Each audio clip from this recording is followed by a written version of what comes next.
बिस्मिल्लाहिर्रहमानिर्रहीम।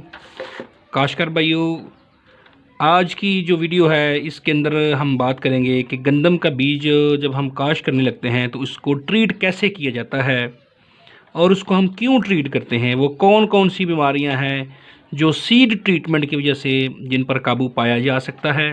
गंदम की बीमारियों की 4 कैटेगरी हैं, जिसमें पहली कैटेगरी हम कहते हैं सीड बॉर्न डिजीज़।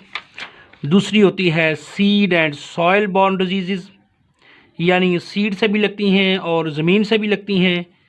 तीसरी कैटेगरी होती है सॉयल बॉर्न डिजीज़, जो सिर्फ ज़मीन से बीमारियां लगती हैं। चौथी होती है एयर बॉर्न डिजीज़, यानी जो हवा से, जिसके स्पोर, बीमारी के जरासीम वगैरह हवा से आके उस पौधे के ऊपर गिरते हैं, उसको एयर बॉर्न डिजीज़ कहते हैं। जो एयर बॉर्न डिजीज़ होती हैं, जिसमें रस्ट की बीमारी है, कुंगी की बीमारी, उसको हम सीड ट्रीटमेंट के ज़रिए से उसका इलाज नहीं कर सकते। उसका सीड ट्रीटमेंट से उसका कंट्रोल नहीं होता, बल्कि उसके लिए हमें वो बीज इस्तेमाल करने होते हैं जिसमें कुंगी के ख़िलाफ़ रेजिस्टेंस पाई जाती है, यानी क़ुव्वत मुदाफ़त पाई जाए। जो सीड बॉर्न डिजीज़ हैं उनके अंदर 2 बीमारियां हैं। उसमें पहली होती है बीमारी जिसको हम लूज़ स्मट कहते हैं, गंदम की खुली कांगियारी। दूसरी बीमारी इसके अंदर होती है जिसको हम ईयर कोकल डिजीज़ या टंडो भी कहते हैं। इस बीमारी को ये नीमाटोड की वजह से लगती है। दूसरी कैटेगरी होती है जिसमें seed and soil borne diseases हैं। Seed and soil borne diseases के अंदर आता है ओल्ड बंट या मुकम्मल बंट भी इसको कहते हैं। दूसरी होती है फुट राट या गंदम का अखेड़ा। तीसरी होती है फ्लैग और लीफ स्मट ऑफ वीट। यानी ये बीमारी जो मैंने 3 गिनवाई, ये सीड से भी लग सकती हैं और उसकी सॉइल यानी ज़मीन से भी बीमारियां लग सकती हैं। तीसरी कैटेगरी में जो सिर्फ ज़मीन से बीमारियां लगती हैं वो है पार्शल और करनाल बंट ऑफ वीट।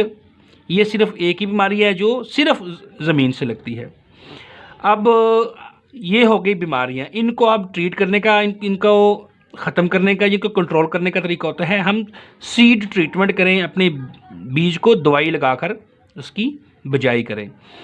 बीज को दवाई लगाने के लिए जो सी दवाइयाँ इस्तेमाल होती हैं उसमें थायोफिनेट मिथाइल 3 ग्राम फ़ी किलोग्राम बीज जो है ना वो हम इस्तेमाल करते हैं। यानी अगर आपने 50 किलो बीज इस्तेमाल करना है तो 150 ग्राम आपने थायोफिनेट इस्तेमाल करेंगे।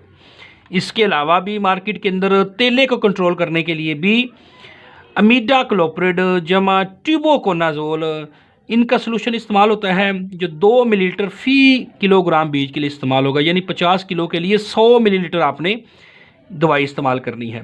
इसके अलावा टिबोकोनाजोल अकेला जहर भी 3 मिलीलीटर फ़ी किलोग्राम के लिए इस्तेमाल होता है। अब बात करते हैं कि इनको सीड को हमने ट्रीट कैसे करना है।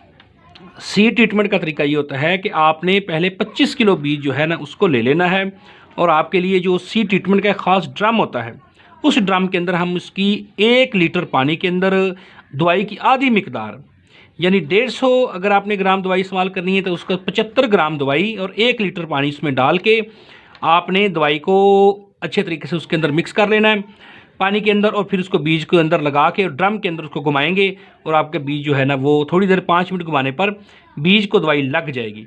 बाद में इसको खुश्क कर लेंगे और फिर 2 से 3 दिन बाद इसको इस्तेमाल करेंगे। अगर आपके पास ड्रम नहीं है, सीडर नहीं जिसके अंदर आपने दवाई लगानी है, तो फिर आप वो बैग जिसमें आप खाद लेकर आते हैं उसके अंदर एक शापर निकलता है, उस शापर के अंदर आप 25 किलो बीज डाल के उसमें आपने 1 लीटर पानी और दवाई की आधी मिकदार हल करके उसके अंदर डाल लेनी है, और 2 बंदे उसको पकड़ के दोनों किनारों से अच्छी तरह से उसको हिलाएंगे और दवाई जो है ना उसके साथ लग जाएगी। दवाई लगाने के बाद उसको किसी खुली या ना साफ़ सुथरी जगह पर रख के उसको खुश्क कर लेना है, और 2 से 3 दिन के बाद इसको इस्तेमाल कर रहे हैं। यानी 25 किलोग्राम पहले लगा लेंगे, 25 किलोग्राम बाद में लगा लेंगे। इकट्ठा 50 किलो आपने उस शॉपर में नहीं डालना, इस तरह से वो अच्छी दवाई नहीं लगेगी। यानी आप 2 लीटर पानी हुआ और आपकी 150 ग्राम अगर आपने थायोफिनेट इस्तेमाल की वो इस्तेमाल होगी। ठीक हो गया जी। ये इसकी सीड ट्रीटमेंट का तरीका है।